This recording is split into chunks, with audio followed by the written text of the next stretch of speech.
Toll plaza సిబ్బంది మీద Kalyandurg MLA Amilineni Surendra Babu అనుచరులు దాడికి పాల్పడ్డ ఘటన మీద ముఖ్యమంత్రి చంద్రబాబు తీవ్ర ఆగ్రహం వ్యక్తం చేశారు. చట్టాన్ని చేతిలోకి తీసుకునే వాళ్ళని ఎట్టి పరిస్థితుల్లోనూ ఉపేక్షించవద్దని అధికారులకు సూచించారు. ఎమ్మెల్యే అనుచరులపై కేసులు నమోదు చేయాలని ఆదేశించారు.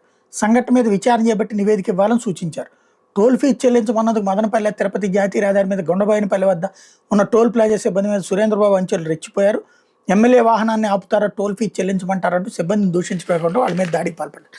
ఇందులో ఎంత చక్కటి డైవర్షన్ ఉంటుందంటే బాబు గారు సీరియస్ అయ్యారు. అందుకే అక్కడ ఉన్నది ఎవరు? ఎమ్మెల్యేనే ఆపలేదు.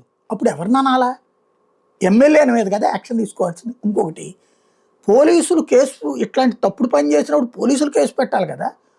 పోలీస్ స్టేషన్ దగ్గరికే లాక్కెళ్ళి వాళ్ళిద్దరిని కొడితే పోలీసులు చూస్తా కూర్చున్నారంటే మన దగ్గర వ్యవస్థ కరెక్ట్గా ఉన్నట్ట, బాధ్యతాయుతంగా ఉన్నట్ట.